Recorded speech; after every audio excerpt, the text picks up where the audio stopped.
Hello, আসসালামু আলাইকুম। আশা করি সবাই ভালো আছেন এবং সুস্থ আছেন। আমি জুনায়েদ আবারও চলে আসলাম নতুন একটি এপিসোড নিয়ে। যারা এখনো আমাদের চ্যানেলটি সাবস্ক্রাইব করেননি তারা দ্রুত সাবস্ক্রাইব করে ফেলুন, এবং যারা ঘটনা পাঠাতে চান তারা board.fmbd@gmail.com ইমেল করে ঘটনাটি পাঠিয়ে দিন। তো চলে যাই আজকের প্রথম ঘটনা। এই ঘটনাটি 5টা ভাগে ভাগ করা। তো আমরা প্রথম পর্ব দিয়ে শুরু করি। নীরবতা ও কুসংস্কার। গাজীপুরের জয়দেবপুর বাইপাস এলাকাটা দিনের বেলায় যতটা কোলাহলপূর্ণ থাকে, রাতে নামলে ততটাই নীরব আর রহস্যময় হয়ে ওঠে। এই এলাকায় অটো চালকদের মধ্যে জয়নাল একটু অন্যরকম। বছর 50-এর জয়নালকে দেখে মনে হয় না তার মধ্যে কোনো অস্থিরতা আছে। সে চাপা স্বভাবের, স্বল্প বাক্য।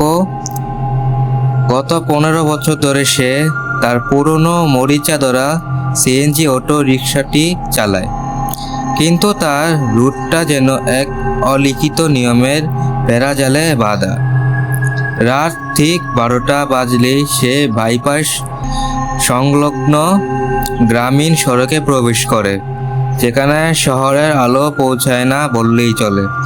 তার সহকর্মী এবং বন্ধু রহমান প্রায় ব্যাপারটা লক্ষ্য করে। রহমান কিছুটা মিশুক আড্ডাবাজ। সে আর অন্য চালকেরা যখন গভীর রাতে বাজারের মোড়ে বসে চা আর বিড়ি ফুঁকে, জয়নাল তখন নিরুদ্দেশ। রহমান একদিন গভীর রাতে দেখে জয়নাল তার অটো নিয়ে ফিরে আসছে। তখন ঘড়িতে রাত প্রায় 3টে। জয়নালের অটোর হেডলাইট আবছা অন্ধকার চিরে বেরিয়ে আসছে। অটোটা থামতেই রহমান এগিয়ে গেল। কিরে জয়নাল, কই ছিলি এত রাত? রহমান জিজ্ঞেস করলো। জয়নাল অটোর সিটে রাখা একটা জলবোলা বোতল হাতে নিয়ে ধীরে সুস্থে বলল, ভাড়ায় গিয়েছিলাম অনেক দূরে। ভাড়া? এই নিশুতি রাতে এত দূরে কে যায়, তাও আবার এই পুরান অটোতে? রহমানের চোখ কুঁচকে গেল।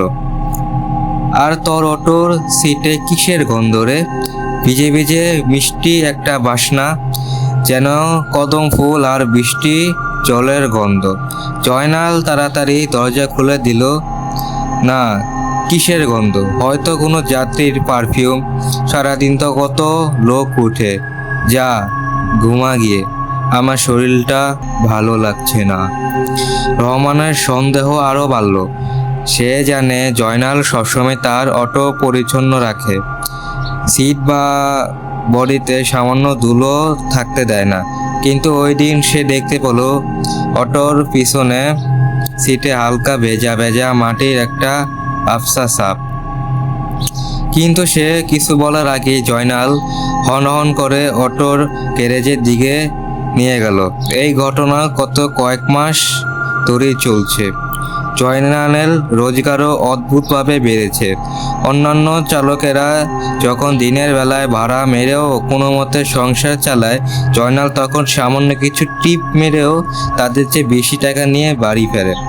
এলাকায় একটা চাপা গুঞ্জন শুরু হয়েছে। সবাই জানে জয়দেবপুর বাইপাস থেকে খানিক দূরে একটা পুরনো ভাঙ্গা ব্রিজ আছে, যা পার হলে শুরু হয় ভূতখোলা নামে এক পরিচিত একটা ঘন জঙ্গল। লোকমুখে প্রচলিত যে বছর 27 আগে ওই ব্রিজের কাছে এক ভয়াবহ সড়ক দুর্ঘটনা হয়েছিল। একটি নতুন বিয়ে করা দম্পতি পিকনিক করে ফিরছিল। তাদের প্রাইভেট কার নিয়ন্ত্রণ হারিয়ে ব্রিজের রেলিং ভেঙে নিচে পড়ে যায়। স্বামী কোনো মতে প্রাণে বাঁচল, নতুন বউটি সেখানেই মারা যায়। তার লাশ আর সেভাবে উদ্ধার করা যায়নি। পাওয়া গিয়েছিল শুধু তার হাতের শাখাপলা আর তার পরনের শাড়ির কিছু অংশ। সেই থেকে এই ব্রিজ আর জঙ্গল এলাকাটা অভিশাপগ্রস্ত। সবাই বিশ্বাস করে এই নববধূ অতৃপ্ত আত্মা আজও সেখানে ঘোরাফেরা করে। রহমান খেয়াল করেছে জয়নাল প্রতিদিন গভীর রাতে ওই ভুটকলা ব্রিজের দিকেই যায়। একদিন সন্ধ্যায় রহমান সরাসরি জয়নালের মুখোমুখি হলো।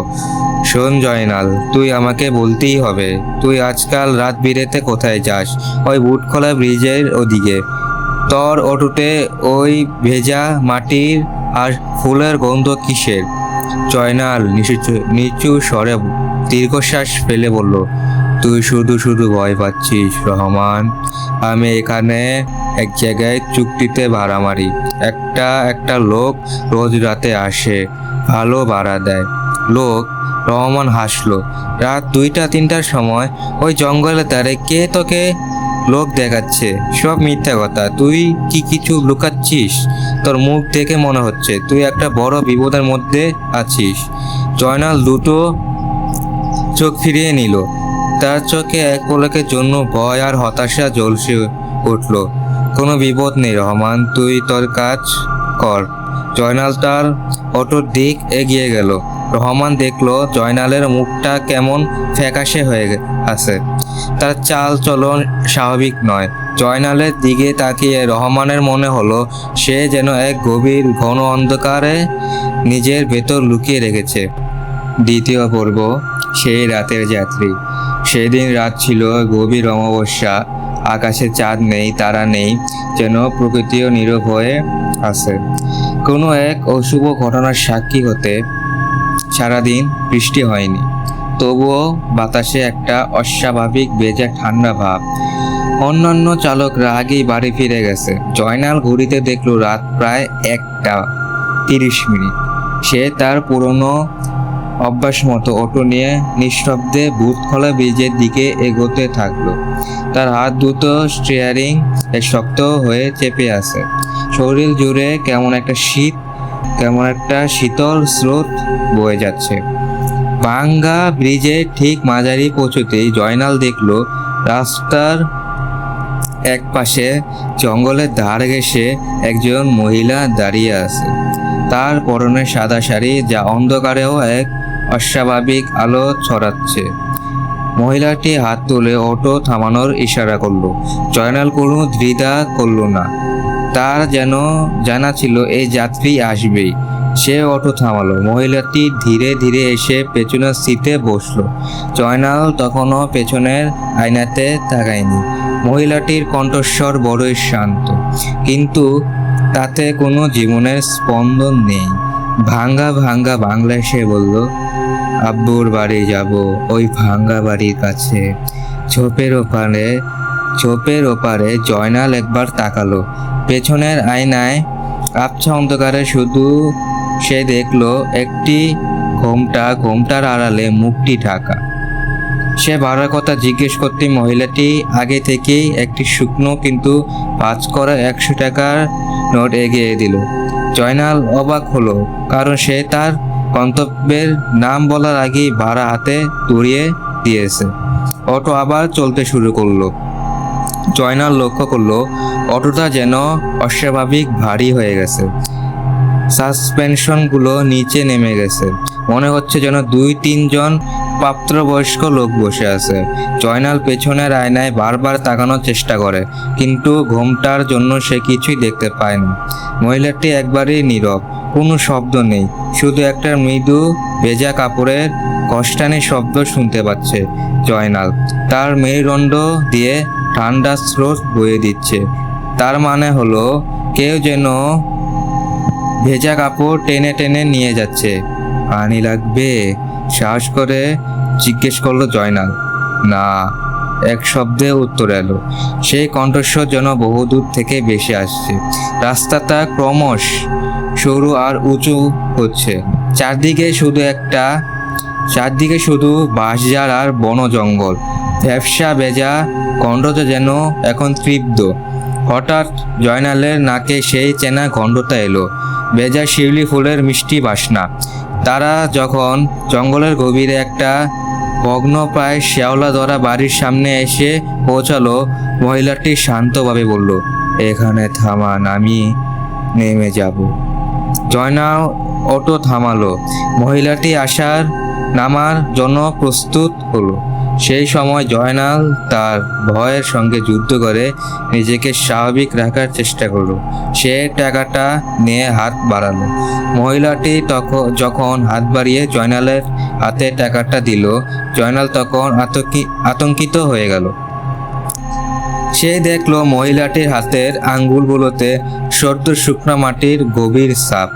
ভয় আর কৌতূহলের জয়নাল এবার সাহস করে চোখ তুলে মহিলাটির ঘোমটার দিকে তাকালো। রাস্তার গ্যাসলাইটের আবছা আলোতে সে যা দেখলো তাতে তার হৃদস্পন্দন থেমে যাওয়ার জোগাড়। ঘোমটার নিচে কোনো মুখ নেই, শুধু গভীর ঘন কালো, যেন ঘোমটার নিচে কোনো ফোকর যা অন্তত আধারের দিকে নিয়ে যাচ্ছে। মহিলাটির পরনের সাদা শাড়িটা ছেঁড়া, জায়গায় জায়গায় মাটির দাগে ভর্তি।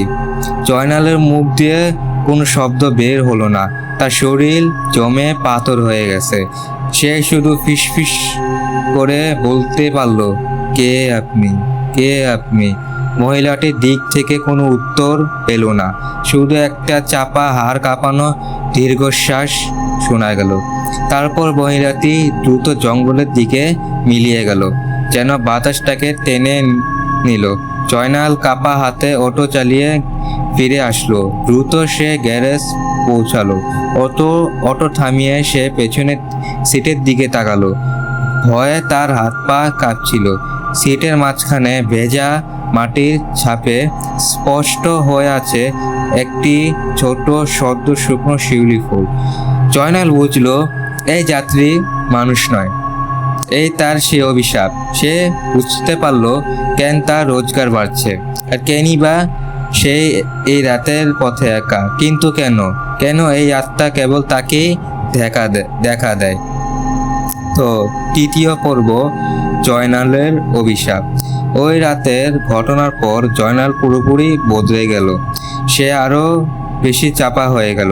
তার চোখে সবসময় একটা গভীর আতঙ্ক খেলা করত, যেন সে জেগে থাকলেও অনেক দুঃস্বপ্নের মধ্যে ডুবে আছে। সে যাত্রী, সেই ঘোমটার আড়ালে ঢাকা অন্তত অন্ধকার আর ভেজা শিউলি ফুলের গন্ধ, এই তিনটি জিনিস জয়নালের জীবনকে একটি ভয়ঙ্কর অভিশাপে বেঁধে ফেলেছিল।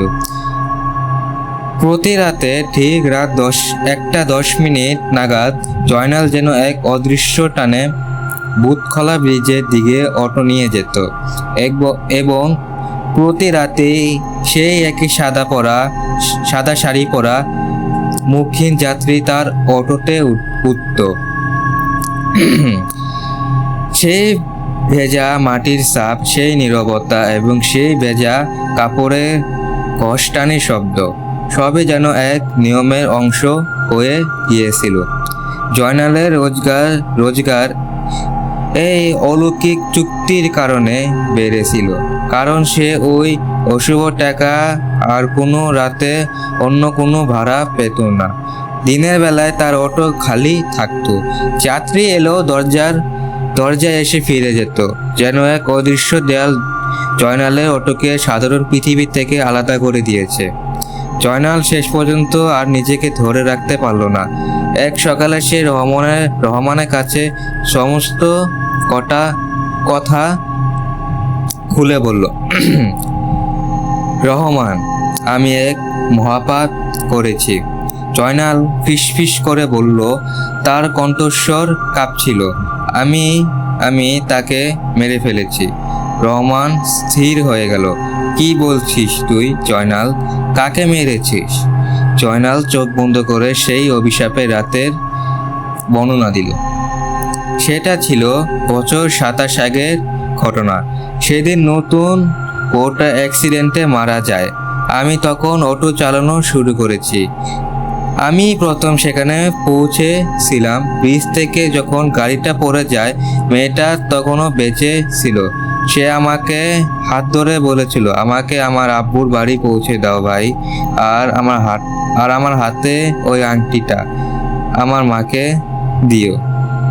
আমি ভয় আর টাকার লোভে তাকে মেরে ফেলে রেখেছিলাম।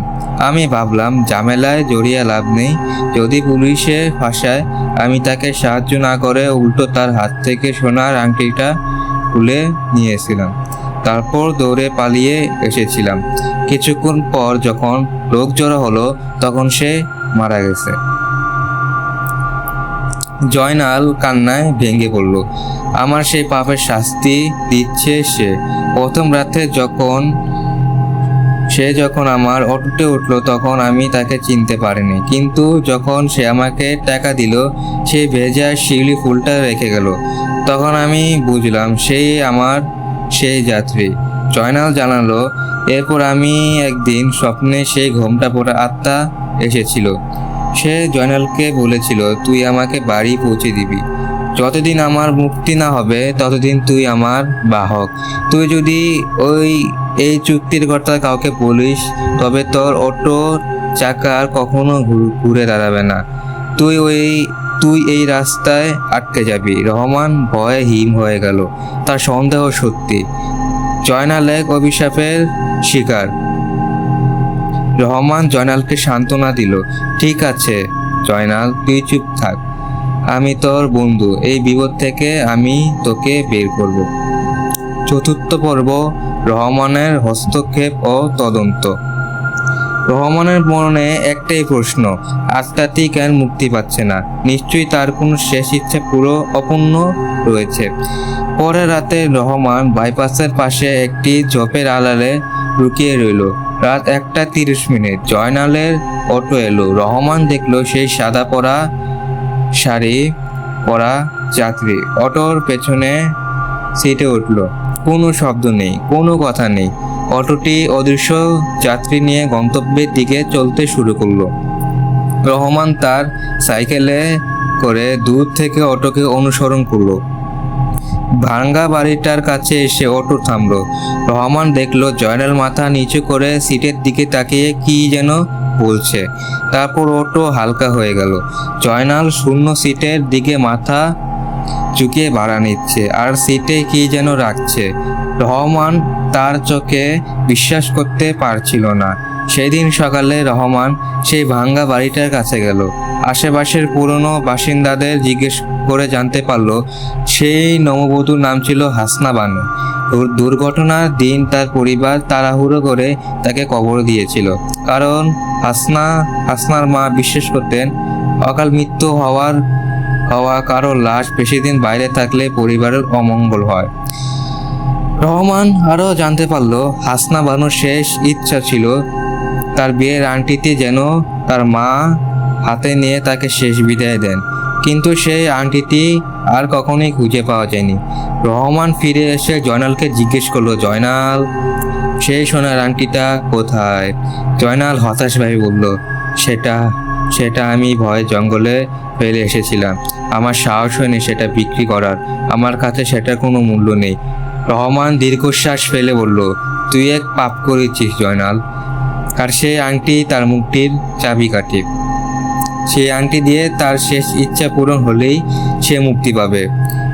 এটাই তার একমাত্র পাওনা। জয়নাল এবং রহমান মিলে পরের দিন সকালে সেই জঙ্গলের ধারে আংটিটি খোঁজা কাজ শুরু করলো। ঘন্টার পর ঘন্টা খোঁজার পর সেই পুরনো ব্রিজের কাছে মাটির নিচে পুঁতে রাখা অবস্থার তারা আংটিটি খুঁজে পেল। আংটিটি এখনো চকচক করছে, কিন্তু তাতে ভেজা মাটির দাগ লেগে আছে। জয়নাল যেন নিজের মুক্তি খুঁজে পেল। পঞ্চম পর্ব, শেষ যাত্রা ও মুক্তি। সেই রাতে জয়নাল তার জীবনের শেষ এবং সবচেয়ে কঠিন যাত্রা শুরু করলো। অটোতে অন্য দিনের মতো কোনো অস্বস্তি বা ভয় নেই, বরং একটা অদ্ভুত নীরব শান্তি বিরাজ করছে। রাত 1:30। সাদা শাড়ি পরা হাসনা বানুর আত্মা অটোতে উঠল। জয়নাল ধীরে ধীরে অটো চালাতে শুরু করলো। ভেজা শিউলি ফুলের গন্ধ আজ আরো তীব্র। অটোটি যখন ভাঙ্গা বাড়ির দিকে যাচ্ছে, জয়নাল তখন স্থির কণ্ঠে বলল, হাসনা আপা, তোমার আংটি আমি খুঁজে পেয়েছি। তোমার মাকে তোমার পক্ষ থেকে এই শেষ বিদায় দিতে চাই। তোমার আর ফেরার কথা ভাবতে হবে না, তুমি মুক্তি পাও। জয়নালের কথা শেষ হতে না হতেই অটোর ভেতর একটি করুণ কিন্তু মুক্তির আর্তনাদ শোনা গেল। আর্তনাদটা বাতাসের সঙ্গে মিশে গেল, যেন বহুদিনের জমে থাকা কষ্ট এক মুহূর্তে বেরিয়ে গেল। তারপরেই ঘটল অলৌকিক ঘটনা। অটোটার এক তীব্র ঝটকা দিয়ে হালকা হয়ে গেল। জয়নালের মেরুদণ্ড দিয়ে ঠান্ডা স্রোত নেমে গেল। সে দ্রুত পেছনের আয়নায় তাকালো। সিট ফাঁকা, ঘোমটা নেই, অন্ধকার নেই, ভেজা মাটির ছাপও নেই। সিটের ঠিক মাঝখানে যেখানে আটটাটি বসেছিল সেখানে শুধু পড়ে আছে এক মুঠো সদ্য ঝরে যাওয়া শুকনো শিউলি ফুলের পাপড়ি এবং তার পাশে একটি ছোট সোনার বিয়ের আংটি, যা এখন মাটির বদলে শিশির ভেজা আলোয় চিকচিক করছে। জয়নাল বুঝতে পারল হাসনা বানুর আত্মা মুক্তি পেয়েছে। পরের দিন সকালে জয়নাল এবং রহমান মিলে হাসনা বানুর বৃদ্ধ মায়ের কাছে আংটিটি পৌঁছে দেয়। বৃদ্ধা কেঁদে ফেলেন, বললেন, আমার মেয়েটা শান্তিতে মরতে পারেনি। এই আংটিটাই ছিল তার স্মৃতি। জয়নাল এরপর থেকে আর রাতে অটো চালায় না। তার রোজগার হয়তো কমেছে, কিন্তু তার মানসিক শান্তি ফিরে এসেছে। তার অটোতে এখন আর কোনো ভেজা মাটির ছাপ বা শিউলি ফুলের গন্ধ পাওয়া যায় না। তবে আজও জয়দেবপুর বাইপাসের স্থানীয়রা গভীর রাতে একটা পুরনো মরিচা ধরা অটোর মৃদু শব্দ শুনতে পায়। তারা বলে সেই অটোর চাকা এখনো ঘুরে, কিন্তু তার যাত্রী সবসময় শূন্য। জয়নাল হয়তো তার অতীতকে পুরোপুরি ভোলাতে পারেনি। আর রহমান, সে জয়নালের পাশে বসলে মাঝে মাঝে ফিসফিস করে বলে, সাবধান, সাবধানে চালাস জয়নাল, এই রাত বড় ভয়ঙ্কর। কিন্তু জয়নাল শুধু মৃদু হাসে। সে জানে এই রাতের অভিশাপ তার কেটে গেছে, সে এখন মুক্ত। চলে যাব আমাদের পরবর্তী ঘটনাতে। মাঝি রাইল 1972। সদ্য স্বাধীন হওয়া বাংলাদেশ পূর্ব পাকিস্তানের সাথে ঝাঞ্ঝা পেরিয়ে মানুষ তখনও স্বাভাবিক জীবনে ফেরার সংগ্রাম করছে। মাঝি রাইল ময়মনসিংহ জেলার এক প্রত্যন্ত গ্রাম। পাকা রাস্তা বলতে কিছুই নেই, শুধু বর্ষায় কর্দমাক্তর আলোপথ। ইলেকট্রিসিটি তখনও এখানে আসেনি। সন্ধ্যা নামলেই গোটা গ্রাম হারিকেন আর কুপি বাতির আবছা হলুদ আলোয় ঢেকে যায়। গল্পের প্রধান চরিত্র আইনাল হক গ্রামের অবস্থাপন্ন চাষি। কিছুটা শিক্ষিত হওয়ায় গ্রামের মানুষজনের মধ্যে তার কদর আছে। তার দোচালা টিনের বাড়িটা গ্রামের শেষ প্রান্তে, তার পাশেই বিশাল ফসলের জমি। আইনাল হকের বাড়িতে 1 মাস ধরে চরম অশান্তি। তার ছোট ছেলে 6 বছর বয়সী কামাল রাতে একা একা ঘুমাতে ভয় পাচ্ছে। সে নাকি প্রায় প্রতি রাতে একটা মিষ্টি মেয়ের গলা শুনতে পায়, যে তাকে তার নাম ধরে ডাকে এবং বাইরে এসে খেলা করতে বলে। কামালের মা রহিমা ঘরোয়া আপত্তি জানিয়েছেন এসব বাজে কথা। ছেলেটা ভূত পেতনির গল্প শুনে ভয় পাচ্ছে। কিন্তু গ্রামের প্রবীণরা অন্য কথা বলেন। গ্রামের মসজিদের ইমাম ফজলুল হক একদিন জুমার নামাজের পর আইনালকে ডেকে পাঠালেন। আইনাল, তোমার ছেলেকে দেখাও। মাটির নিচের একটা জিনিস জেগে উঠেছে। গত 15 দিনে গ্রামের 3টা গরু নিথর হয়ে মরেছে। এটা ভালো লক্ষণ নয়। আইনাল হক যুক্তি দিয়ে ভাবেন, তিনি জানেন বর্ষার শেষে কলেরা আর জ্বর জারি লেগেই থাকে, কিন্তু গ্রামের মানুষের চোখে মুখে যে চাপা ভয়, তা উপেক্ষা করা তার পক্ষে সম্ভব নয়। ফজলুল হক ইমাম সাহেব আরও জানালেন, প্রায় 30 বছর আগে এই এলাকায় একটা বড় সড়ক কলেরা হয়েছিল। তখন আইনালের বাড়ির পেছনের জমিতে একটা পুরনো গভীর কুয়ো ছিল। রোগ যাতে না ছড়ায় তাই তড়িঘড়ি করে গ্রামের অনেক মরদেহ সেই কুয়োতে ফেলে মাটি চাপা দেওয়া হয়েছিল। লোকে বলে কুয়োর ভেতরে নাকি একজন অবিবাহিতা যুবতী মেয়েও ছিল। তার শেষ ইচ্ছা অপূর্ণ ছিল, তাই তার আত্মা সে মাটির নিচে আটকে আছে। ইমাম সাহেব সতর্ক করলেন। আইনাল হক তখনও অবিশ্বাসের দোলাচলে। কামালের কান্না এবং রহস্যময় পায়ের ছাপ। সেই রাতেই ঘটনার চরম আকার ধারণ করলো। রাত তখন প্রায় 11টা। হারিকেনের মৃদু আলোয় রহিমা আর আয়নাল কথা বলছিল। বাইরে ঘন অন্ধকার, চারদিকে ঝিঝি পোকার ডাক। হঠাৎ কামালের ঘরে তীব্র চিৎকার। আয়নাল দ্রুত কামালের ঘরে গেলেন। কামাল খাটের এক কোণে গুটিয়ে আছে, ভয়ে তার চোখ উল্টে যাওয়ার জোগাড়। বাবা, সে আবার এসেছিল। ঠিক দরজার বাইরে দাঁড়িয়েছিল। কামাল কাঁদতে কাঁদতে বলল, কে এসেছিল? সেই মেয়েটা আমাকে বলল, কামাল, তোর খেলনাটা আমার কাছে আছে, বাইরে আয়, দিয়ে দেব। রহিমা ভয় পেয়ে গেলেন, কারণ কামালের নতুন কাঠের ঘোড়াটি 2 দিন আগে হারিয়ে গিয়েছিল। তারা অনেক খুঁজেও পাননি। আয়নাল কামালের হাত ধরে ঘরের বাইরে গেলেন। কুয়োটা এখন ফসলের ক্ষেত, কিন্তু বাড়ির বারান্দায় মাটির দিকে টর্চের আলো ফেলতেই আয়নাল হক স্তব্ধ হয়ে গেলেন। বারান্দার ভেজা মাটিতে ছোট্ট একটি পায়ের ছাপ, একদল মানুষের পায়ের ছাপ, কিন্তু সেটা যেন মাটির উপর দিয়ে নয়, মাটির ভেতরে গেঁথে গিয়েছে। সবচেয়ে অদ্ভুত হলো, ছাপগুলো দরজার দিকে আসেনি, বরং দরজার দিক থেকে ভেতরের দিকে ফিরে গেছে। আয়নাল হক তার যুক্তিবাদী মনকে শান্ত করতে পারলেন না। এই ছাপ মানুষের হতে পারে না। তিনি দ্রুত উঠোনের দিকে এগিয়ে গেলেন। ছাপগুলো কুয়োটার দিকে, ফসলের ক্ষেতের দিকে চলে গেছে। সেখানেই তা অদৃশ্য হয়ে গেছে। ফিরে এসে আয়নাল হক দেখলেন রহিমা ঘরের কোণে বসে শুধু কাঁদছেন। এই ছাপ, কামালের ভয় এবং ইমাম সাহেবের কথা সবকিছু মিলে এক চরম আতঙ্ক তৈরি করেছে। ফজলুর শেষ স্বীকারোক্তি। পরের দিন সকালে আয়নাল হক গ্রামের কয়েকজন যুবককে নিয়ে সেই কুয়োটার স্থানে মাটি করার ব্যবস্থা করলেন। আয়নালের সেই সিদ্ধান্ত ইমাম সাহেব ফজলুল হক তার কানে পৌঁছালো। তিনি দৌড়ে এলেন আয়নালের বাড়িতে। ইমাম সাহেব তখন প্রায় ভেঙে পড়েছেন। তার চোখ দুটোতে ভয় আর অনুশোচনা স্পষ্ট। আয়নাল, তুমি থামো, ওই কুয়োটা খুঁড়ো না। আমার একটা কথা শোনো, এটাই শেষ সত্য। ইমাম সাহেব ফজলুল হক কাঁপতে কাঁপতে যা বললেন তা পুরো গ্রামের মানুষকে স্তম্ভিত করে দিল। 1942 সালের সেই কলেরার সময় আমি তখন যুবক। আমার সাথে ছিল তোমার বাবা আর গ্রামের মোড়ল, মোট 3 জন। আমরা এই কুয়োতে মৃতদেহ ফেলার দায়িত্বে ছিলাম।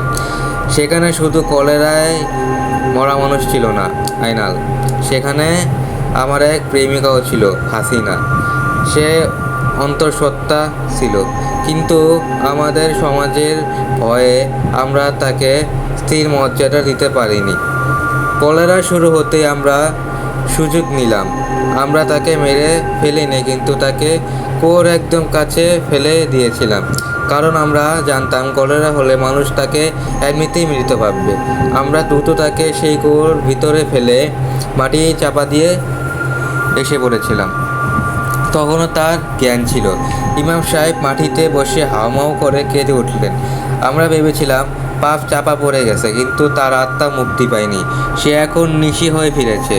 সে জানে এই কুয়োর নিচে তার শেষ চিহ্ন আছে, আর সেই চিহ্ন হলো একটা কাঠের খেলনা ঘোড়া, যেটা আমি তার গর্ভের শিশুর জন্য তৈরি করেছিলাম, কিন্তু কোনোদিন তাকে দিতে পারিনি। আয়নাল হক স্তব্ধ হয়ে গেলেন। তার বাবা শুধু নীরব অপরাধী নন, তিনি সরাসরি জড়িত ছিলেন এক মানব হত্যার সাথে, যাকে সমাজ কলেরার মৃত্যু বলে চালিয়ে দিয়েছিল। আর কামালের খেলনা ঘোড়াটি, সেটা তো অবশ্যই সেই রকম। ইমাম সাহেব উঠে দাঁড়ালেন। তার চোখে এক অদ্ভুত তৃপ্তি। আমি এখন যাচ্ছি। পাপের প্রায়শ্চিত্ত করার সময় এসেছে। তুমি কেবল একটা কাজ করো, কখনো সেই কুয়োটা খুঁড়ো না। ইমাম সাহেব দ্রুত হেঁটে কুয়োর দিকে, ফসলের ক্ষেতের দিকে গেলেন। আয়নাল হক তাকে থামাতে পারলেন না। আয়নাল হক যখন ক্ষেতের কাছে পৌঁছালেন, তখন কুয়োর স্থানটা নীরব। ইমাম সাহেব সেখানে ছিলেন না, শুধু কুয়োর দিকের ভেজা মাটিতে একজোড়া পুরনো চপ্পলের ছাপ, যা কুয়োটার দিকে গিয়ে অদৃশ্য হয়ে গেছে। আয়নাল হক বুঝতে পারলেন এই রহস্য আর চাপা দেওয়া যাবে না, তাকে সেই কুয়োটার কাছে যেতেই হবে। মাটির নিচে চাপা ভয়। আইনাল হক রাত গভীর হওয়ার অপেক্ষা করলেন। দুপুরেই তিনি শাবল আর কোদাল নিয়ে কুয়োর স্থানটা খুঁড়তে শুরু করলেন। তার মনে এখন আর ভয় নেই, আছে শুধু তৃপ্ত ক্রোধ আর সত্য জানার আকাঙ্ক্ষা। গ্রামের মানুষজন দূরে দাঁড়িয়ে দেখছিল, কিন্তু কেউ এগিয়ে এলো না। তাদের চোখে ভয়, কারণ তারা বিশ্বাস করে আইনাল হক নিজেই হয়তো এখন নিশির শিকার হতে যাচ্ছেন। আইনাল হক প্রায় 1 ঘন্টা ধরে মাটি খুঁড়লেন। মাটির স্তর যত গভীর হচ্ছিল, ততই এক তীব্র পচা গন্ধ বের হচ্ছিল। এই গন্ধ শুধু পচা মাটির নয়, যেন পুরনো কোনো কষ্টের গন্ধ। হঠাৎ কোদাল একটা শক্ত জিনিসে আঘাত করলো। আইনাল হক সাবধানে মাটি সরালেন। সেখানে একটা বড় শিলাখণ্ডটা সরাতেই সেই কুয়োর মুখটা উন্মোচিত হলো। কুয়োটা গভীর, অন্ধকার আর ভেতরের বাতাস ভয়ঙ্কর। আইনাল হক হারিকেন জ্বালিয়ে ভেতরে ফেললেন। কুয়োর নিচের জলস্তর অনেক নিচে। কুয়োর ভেতরে পচে যাওয়া কাদা আর পাথরের টুকরাগুলোর মধ্যে আবছাভাবে কিছু দেখা গেল। কুয়োর এক কোণে পচে যাওয়া কাদার ভেতরে একটা ছেঁড়া কাপড়ের টুকরো, আর তার পাশেই কামালের হারানো কাঠের খেলনা ঘোড়াটি। আইনাল হক শিউরে ওঠেন। তার ছেলেকে যে মেয়েটা ডাকছিল সে মিথ্যা বলেনি, খেলনাটা সত্যিই তার কাছে ছিল। তিনি হারিকেনটা আরও কাছে নিয়ে গেলেন। কাপড়ের টুকরোর কাছে মাটির স্তূপে কিছু সাদা জিনিস নজরে এলো। তিনি সাবধানে একটা লম্বা লাঠি দিয়ে সেই জিনিসটা উপরে তুলে আনলেন। সেটা একটা মানুষের কবজির হাড়। এই হাড় ইমাম সাহেব বলেছিলেন হাসিনা অন্তঃসত্ত্বা ছিলেন এই হাড়টাকার। আইনাল হক যখন কবজির হাড়টা দেখছিলেন, তখন তার কানে আবার সেই মিষ্টি করুণ ফিসফিসানি। এবার তা কুয়োর গভীর থেকে আসছে। তুমি এসেছো, অবশেষে তুমি এসেছো। আইনাল হক ভয় পেয়ে গেলেন। তিনি কুয়োর মুখটা দ্রুত সরে এলেন। আইনাল হক কাঁপতে কাঁপতে বাড়িতে ফিরে এলেন। তার স্ত্রী শিউলি তাকে দেখে হাউমাউ করে কেঁদে উঠলেন। আইনাল হক তাকে সব বললেন, কুয়ো, কবজির হাড়, ইমাম সাহেবের স্বীকারোক্তি এবং সেই খেলনা ঘোড়া। শিউলি ভয়ে কাঠ হয়ে গেল। এই পাপের ভিটে থেকে আমাদের পালাতে হবে এক্ষুনি। আইনাল হক দৃঢ় হলেন, না, পালিয়ে গেলে হবে না। আমার বাবা পাপ করেছিলেন, আমি তার প্রায়শ্চিত্ত করব। আমি জানি নিশি মুক্তি চাইছে। সেই রাতে আইনাল হক তার পুরনো রেডিওতে খবর শুনলেন। খবরটা ছিল ভয়াবহ। ইমাম ফজলুল হককে তার কুয়োটার কাছে মৃত অবস্থায় পাওয়া গেছে। তার গলার শক্ত কিছু দিয়ে পেঁচিয়ে শ্বাসরুদ্ধ করে মারা হয়েছে। পুলিশ এটিকে আত্মহত্যা বলে মনে করছে, কারণ তার হাতে একটি ছেঁড়া দড়ি পাওয়া গেছে। আইনাল হক জানেন এটা আত্মহত্যা নয়। ইমাম সাহেব পাপে প্রায়শ্চিত্ত করতে কুয়োর দিকে গিয়েছিলেন, কিন্তু সেখানে অন্য কিছু ঘটেছে। আইনাল হক হাতে খেলনা ঘোড়াটি নিলেন। তিনি এবার একা ধীরেভাবে আবার সেই কুয়োটার কাছে গেলেন। হাতে সেই কবজির হাড় আর হারিকেন। কুয়োর কাছে গিয়ে তিনি হারিকেনটা মাটিতে রাখলেন। কুয়োর অন্ধকার ভেতরের দিকে তাকিয়ে তিনি চিৎকার করে বললেন, হাসিনা, আমি জানি তুমি কে, আর আমি এটাও জানি তুমি কেন আমাকে ডাকছো। কুয়োর গভীর থেকে কোনো শব্দ এলো না, শুধু কুয়োর ভেতরের বাতাসটা যেন একটা দীর্ঘশ্বাস ফেলল। তোমার খেলনা ঘোড়াটা নাও, আর তোমার কবজির হাড়টা নিয়ে মুক্তি পাও। আইনাল হক কবজির হাড় আর খেলনা ঘোড়া দুটোই কুয়োর ভেতরে ফেলে দিলেন। জিনিস দুটো জ্বলে পড়ার পর কোনো শব্দ হলো না। শুধু কুয়োর ভেতরের জলস্তর হঠাৎ সামান্য বেড়ে গেল, এবং সেই জল থেকে একটা তৃপ্ত মিষ্টি গন্ধ ভেসে এলো, ঠিক যেন বুনো জুঁই ফুলের গন্ধ, হাসিনার প্রিয় ফুল। এরপর কুয়োটা শান্ত হয়ে গেল। কোনো ফিসফিসানি শব্দ নেই, কোনো দীর্ঘশ্বাস নেই। আইনাল হক স্বস্তির নিঃশ্বাস ফেললেন, হয়তো মুক্তি হলো। পরের দিন সকাল, আইনাল হক গ্রামের লোকজনকে নিয়ে কুয়োটা স্থায়ীভাবে মাটি দিয়ে বন্ধ করে দিলেন। মানুষজন বলাবলি করতে লাগলো, আইনাল হক নিশিকে শান্ত করেছেন, গ্রামের উপরের অভিশাপ কেটে গেছে। আইনাল হক তার পরিবার নিয়ে ঢাকায় ফিরে গেলেন। তিনি আর সেই ভিটেতে থাকেননি। কিন্তু গল্পের শেষ এখানেই নয়। ঢাকায় ফিরে আসার পর 1 বছর পর রাতে ঘুমানোর সময় শিউলি হঠাৎ আতঙ্কিত হয়ে জেগে ওঠে। তার কান্নার আওয়াজে আইনাল হক জেগে উঠলেন। কি হয়েছে শিউলি?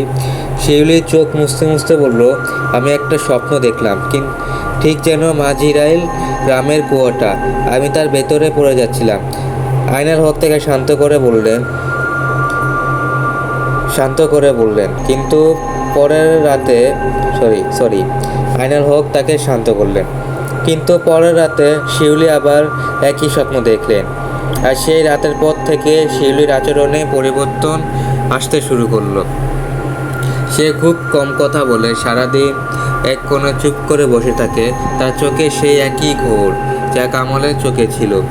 একদিন রাতে আইনাল হক দেখলেন শিউলি তার দিকে তাকিয়ে হাসছে।